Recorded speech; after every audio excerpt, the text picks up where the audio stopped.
Hey, you smell that?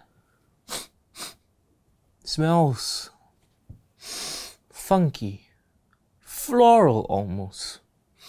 Smells like a new episode of SoyaCincau's Best Budget Buys. That's right, I'm Raymond. Roll that intro.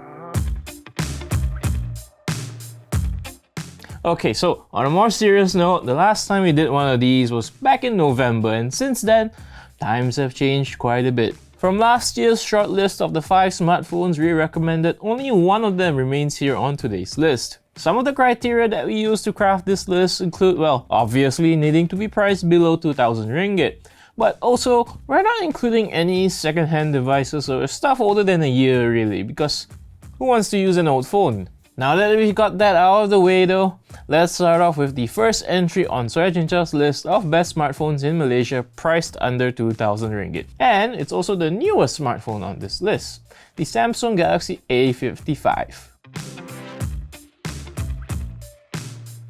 Unfortunate naming scheme aside, the Galaxy A55 continues to be one of Samsung's leading mid-range smartphone options, offering a pretty fair balance with plenty of nice-to-have features at a rather reasonable price. This year's Galaxy A55 is available for 1,999 ringgit, meaning it is actually up by 100 ringgit compared to last year's Galaxy A54, but you are getting some decent upgrades here too. For starters, it has a larger 6.6-inch Super AMOLED display with a Full HD Plus resolution, a 120Hz refresh rate, along with a layer of Corning Gorilla Glass Victus Plus over it for scratch resistance. You'll also find a glass back and a metal frame on the side with the subtle bump over the volume and power button.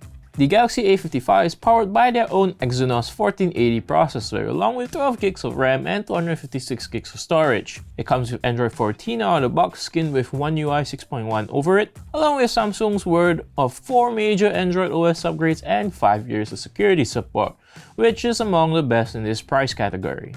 As for its cameras, the Galaxy A55 has a triple rear camera on the back, housing a primary 50MP shooter alongside a 12MP ultrawide and a 5MP macro, while a 32MP selfie shooter rounds things off. There's also a 5000mAh battery with support for 25W fast charging, stereo speakers, and IP67 dust and water resistance rating, along with Samsung Knox Vault for greater privacy and security. Now, next up on our list is actually also the newest smartphone here, and that's because it's the Galaxy A35. Yes, that's right, for 300 ringgit less at 1,699 ringgit, the Galaxy A35 is basically the same phone as the Galaxy A55, barring some minor downgrades here and there. I mean, there's still the same 6.6-inch Super AMOLED display with the same resolution, same refresh rate, and same scratch resistance as before. The glass back is also the same, with the only difference on the exterior is that the Galaxy A35 has a plastic frame rather than the metal one on the Galaxy A55. Under the hood, the Galaxy A35 comes with the older Exynos 1380 processor, the same one found powering the Galaxy A54 from last year. That's been mated to 8GB of RAM, so slightly less, but the same 256GB of storage still. You'll also get the same Android 14 out of the box with 4 years of major Android OS upgrades and 5 years of security support, just the same as the more expensive Galaxy A55. And even in the camera department, you'll be pointing and shooting with the same 50MP main camera. The only difference is that it's now flanked by an 8MP ultra-wide camera, while its selfie shoot is a lower resolution 13MP one too. Otherwise, it's basically the same, with the same 5000mAh battery, the same 25W fast charging, the same stereo speakers, Samsung Knox Vault, IP67 rating.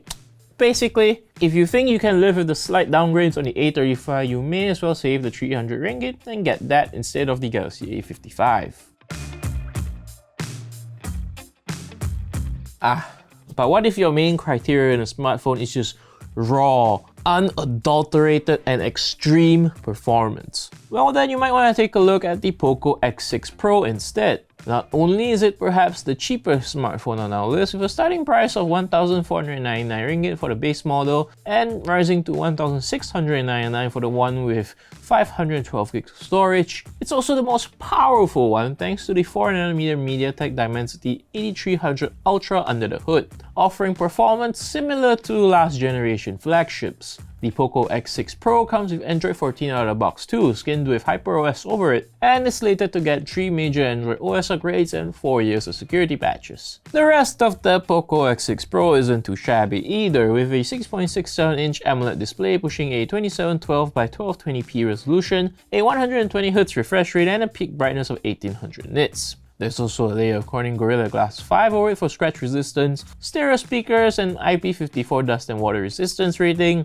and a 5000 mAh battery with support for 67W fast charging. As for cameras, it gets a triple rear camera setup with a main 64MP camera flanked by an 8MP ultrawide, a 2MP macro, and a 16MP selfie shooter in front.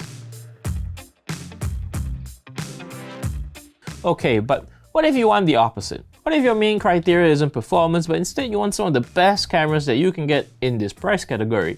In that case, you could consider the Realme 12 Pro Plus 5G. With a starting price of 1,699 ringgit for the base model, the Realme 12 Pro Plus stands out from the others here on this list thanks to that gargantuan circular camera bump on the back. It's home to a main 50MP camera using the Sony IMX890 image sensor next to an 8MP ultrawide and a 64MP telephoto shooter using the OmniVision OV64B sensor. That last camera in particular offers a 3x optical zoom, a 6x in-sensor zoom, and an up to 120x digital zoom. And oh, before I forget, there's also a 32MP selfie shooter in front. Elsewhere though, it's not too bad. The Realme 12 Pro Plus has a 6.7-inch AMOLED display with a Full HD Plus resolution, a 120Hz refresh rate, peak brightness of 950 nits, and full coverage of the DCI P3 color gamut. Under the hood, meanwhile, is a respectable Qualcomm Snapdragon 7S Gen 2 running Android 14 out of the box, skinned with Realme UI 5.0 over it. No mention of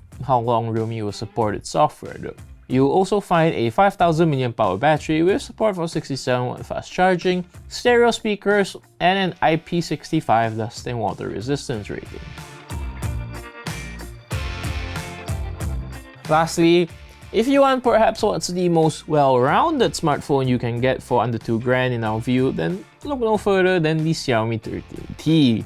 It's the only survivor from our last list of best smartphones under 2,000 ringgit, and there's good reason why. Starting at 1,799 ringgit, the Xiaomi 13T may be the oldest entry here, but you'll be getting plenty of bang for your buck. For starters, you'll find a 6.67-inch Crystal Res AMOLED display with a 2712 by 1220p resolution capable of a 144Hz refresh rate, a peak brightness of 2600 nits, full coverage of the DCI P3 color gamut, and a layer of Corning Gorilla Glass 5 over it for scratch resistance, not to mention the IP68 dust and water resistance rating too. Powering the Xiaomi 13T is the MediaTek Dimensity 8200 Ultra with up to 12GB of RAM and 256GB of storage. You'll also find Android 13 out of the box, skinned with MIUI 14 over it, meaning it's technically a little out of date, but fret not, as Xiaomi has guaranteed a minimum of 4 major Android OS upgrades and 5 years of security patches for the 13T.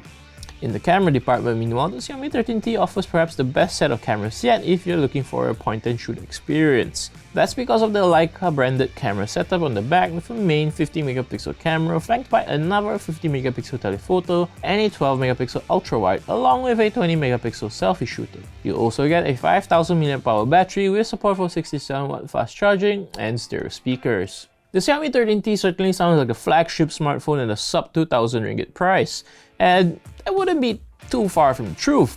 Apart from the processor and no support for 8K video recording, the Xiaomi 13T is basically the same as the Xiaomi 13T Pro that we previously reviewed and so dearly love.